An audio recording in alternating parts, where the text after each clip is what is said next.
Hi అండి, welcome back to మా channel రామాగంగా. నేను మొన్న మెత్తలు ఎగిరేసాను కదా, అమ్మమ్మ వేసినట్టు. ఇంకా ఉల్లిపాయ గట్టి ఏమి వేయకుండా ఇప్పుడు నేను వేసేది మెత్తలు ఎగిరేస్తున్నాను. మట్టి దాకలోను సింతసిగిరేసి టమాటా పేస్ట్ వేసి నేను రెండు టమాటాల పేస్ట్ కానీ నూరుకున్నాను. టమాటా ఉల్లిపాయలు మొత్తం అన్నీ వేసి ఎలా వేస్తున్నాను అన్నదే మెత్తలు ఎగురు చేయబెడతాను. నచ్చితే లైక్ చేయండి, షేర్ చేయండి, పక్కన బెల్ ఐకన్ క్లిక్ చేయండి, ఆల్ నోటిఫికేషన్ మీకు వస్తాయి. సబ్స్క్రైబ్ చేసుకుంటే మాత్రం మర్చిపోకండి ప్లీజ్ అండి, మాకు చాలా యూస్ఫుల్ అవుద్ది. సరే అండి, ఇప్పుడు ఎలా వండాలో చూపెడతాం రండి. అందరూ వండుతారు, ఇందులో ఏముంది అనుకోకండి, నా స్టైల్లోనే వండుతున్నాను. ఓకేనా అండి? పెట్టుకున్నాం.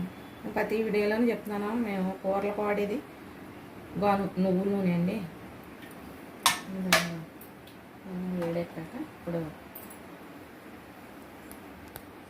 నీళ్ళు మీ మెత్తల్లో నీళ్ళు మరగబెట్టేసుకునండి. ఎండి చేపలు ఎండి మెత్తల్లో నీళ్ళు మరగబెట్టే గోరెచ్చగా ఉండగా అందులో వేసేసి శుభ్రంగా ఇసుక అడిగేయాలి. ఇసుక సేనది ఉంటుందండి. మళ్ళీ తీసేసి మళ్ళీ 4-5 సార్లు మళ్ళీ చన్నీళ్ళతో కడిగేసి పక్కన పెట్టుకున్నాను అండి. మీరు ఎలా చేస్తారన్నది నాకు కామెంట్లో చెప్పండి. చాలామంది చాలా రకాలుగా చేస్తారనుకోండి. నేను నా పద్ధతిలో నేను ఎలా చేస్తున్నాను మీకు చూపిస్తున్నాను. కొంచెం బాగా వేపేసుకున్నాను.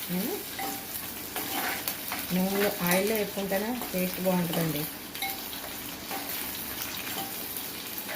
ఈ పచ్చిమిరపకాయలు కూడా తినొచ్చు అని ఇవ్వరండి. అంటే మరి పచ్చిన చేప నేను ఇవ్వరో తెలీదు. అంటే బాలింతలు గట్రా 4 నెలలు వచ్చాక 5 నెలలు వచ్చాక మరి పెట్టి ఇవ్వరు అనుకుంటానండి.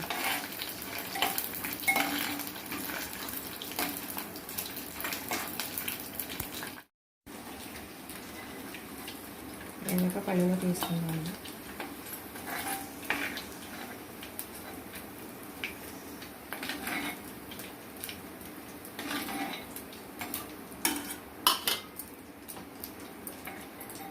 ముక్కలు వేస్తుంది.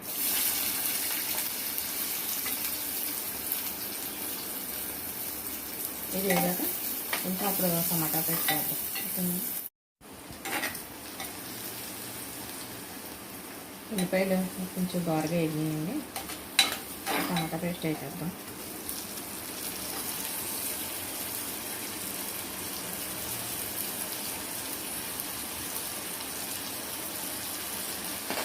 ఇది పచ్చివాసన పోయేదాకా వేద్దాం. మీరు ఎలా చేస్తారన్నదో నాకు కామెంట్లో చెప్పండి. నచ్చినట్టు చేసుకుంటారనుకోండి.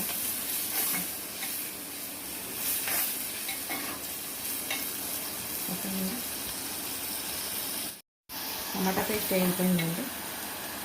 ఇది జీలకర్ర, అల్లం, వెల్లుల్లిపాయ పేస్ట్ అంతే అండి. గరం మసాలా గట్ట కాదు అండి.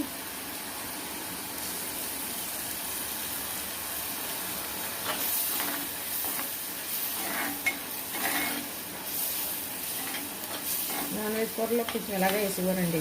సందుకాయలు కూడా నూరేసి ఇప్పుడు ఎక్కడ ఉన్నాయి సందుకాయలు మిక్సీ పట్టేసుకుంటామండి.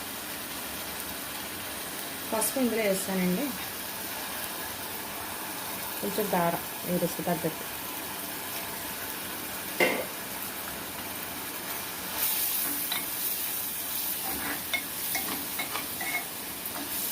కొంచెం పచ్చివాసన పోయేదాకా కొంచెం వాటర్ వస్తే పచ్చివాసన పోతుంది.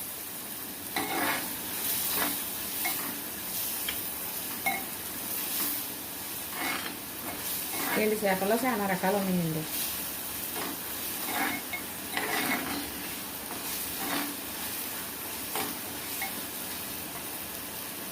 ఎంతో కాదు, కొంచెం వాటర్ వేద్దామండి. ఎంతో ఎక్కర్లేదు.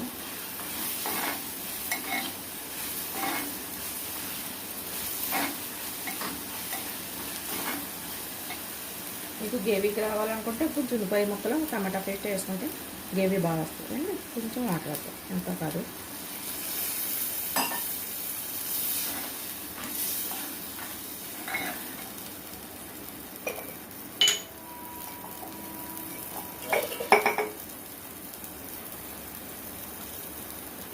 తగ్గ సాల్ట్.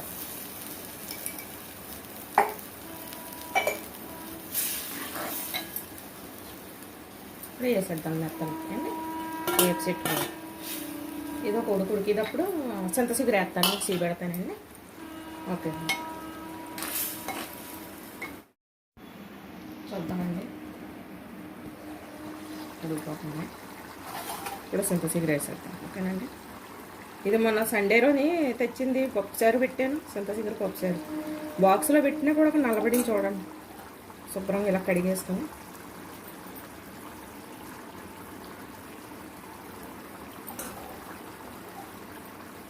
పొడి ఉడకనిద్దాము.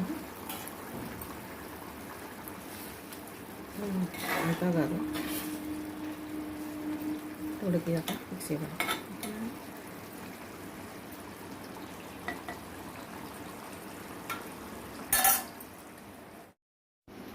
చింతచిగురు వేసాక ఎలా ఉందో చూపెడతాను. 5 నిమిషాలు అవుతుందా చూడండి ఎలా ఉడికిపోయిందా.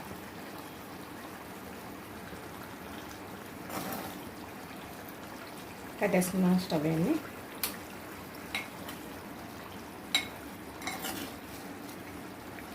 ఇదిగో చింతచిగురు మెత్తల్లో కూర. ఇది ఎలా వచ్చిందన్నదే నాకు కామెంట్లో చెప్పండి. నచ్చితే లైక్ చేయండి, షేర్ చేయండి, పక్కన ఉన్న బెల్ ఐకాన్ క్లిక్ చేయండి. ఆల్ నోటిఫికేషన్ మీకు వస్తాయి. సబ్స్క్రైబ్ చేసుకుంటే మాత్రం మర్చిపోకండి. చాలా యూస్ఫుల్ అవుతుంది నాకు. ఓకేనండి. ఇది కొన్ని మట్టి దాకమోనే ఇంకా సేపు వేడికి అలాగే మొక్కుద్ది కానీ ఇలా ఉంచేద్దాం. కానీ నాకు ఎలా వచ్చినాయి అన్నాయి. మెత్తలు కూడా ఇలాగే ఉంటాయి కానీ అసలు ఇడిపోవటం అంటే ఉండదండి. మనం చిన్న మెత్తలు వేసుకున్నాం కానీ ఇంకా పెద్దవి ఉంటాయి ఈ రకంలో కూడా.